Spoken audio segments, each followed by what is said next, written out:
অন্তর্বর্তী সরকার দায়িত্ব নেবার পর বাংলাদেশের কূটনৈতিক আচরণের নানামুখী পরিবর্তনের আলোচনার মধ্যেই চীনে পররাষ্ট্র উপদেষ্টার প্রথম দ্বিপাক্ষিক সফর, আর এই আলোচনাকে আরও উস্কে দিয়েছে তিস্তা ইস্যু।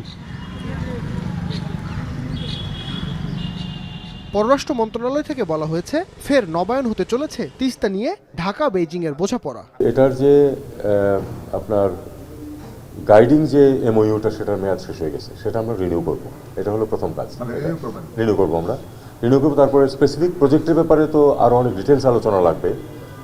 তবে বাংলাদেশ অবশ্যই তার নিজের স্বার্থে সিদ্ধান্ত নেবে, এটা আপনারা নিশ্চিত থাকতে পারেন। উত্তরের জনপদের জীবনমান উন্নয়নের যে প্রকল্পে বিরোধিতার সুর দেখিয়েছিল ভারত, চীনের সাথে সেই প্রকল্পের অগ্রগতিকে কিভাবে দেখছেন আন্তর্জাতিক সম্পর্ক বিশ্লেষকরা? তাৎপর্যপূর্ণ অনেকগুলো কারণে। একটা হলো যে আপনি জানেন যে ভারত আমাদের খুবই মানে একটা ইম্পর্টেন্ট প্রতিবেশী, গুরুত্বপূর্ণ প্রতিবেশী, এবং আমাদের এখান থেকে সবসময় আমরা সচরাচর দেখেছি যে ভারতে প্রথম দ্বিপাক্ষিক সফরটি করা হয়। কিন্তু আমার মনে হয় এটা ভারতকে একটা মেসেজও দেওয়া যে আমরা এক ধরনের যেটাকে বলে ফরেন পলিসি অটোনমি বা সার্বভৌমত্ব, পররাষ্ট্র নীতি প্রণয়নের এবং সেটা এক্সিকিউট করার, সেটি আমরা এক্সারসাইজ করব।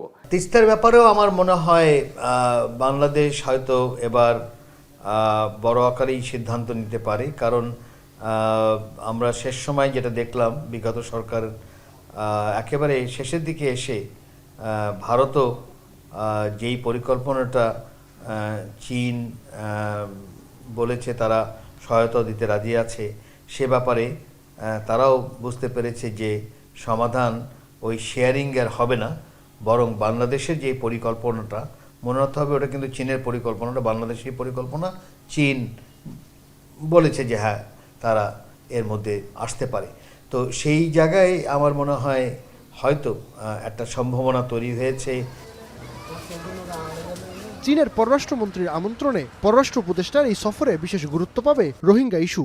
যদিও মিয়ানমারের অভ্যন্তরীণ সংঘাতে এখনো পর্যন্ত অনিশ্চয়তায় রোহিঙ্গা প্রত্যাবাসন, তবুও এই বিশ্লেষক মনে করেন সফরে রোহিঙ্গা সংকট সমাধানে গুরুত্বপূর্ণ অগ্রগতি আসতে পারে। অন্তর্বর্তীকালীন সরকার এই জিনিসটা জাতিসংঘে উত্থাপন করেছেন এবং একটা আন্তর্জাতিক কনফারেন্সও হতে যাচ্ছে। স্বাভাবিকভাবে সেই জায়গায় জানতে চাইবে চীন যে এই পরিকল্পনাটা কি, কারণ সেই জায়গায় আমার মনে হয় যদি নতুনত্ব কিছু আসে তাহলে একটা সম্ভাবনা হয়তো দেখা দিতে পারে।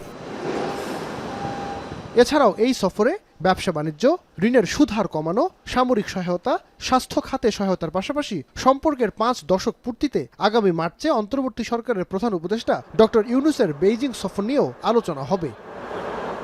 নাইম আবির, এখন, ঢাকা।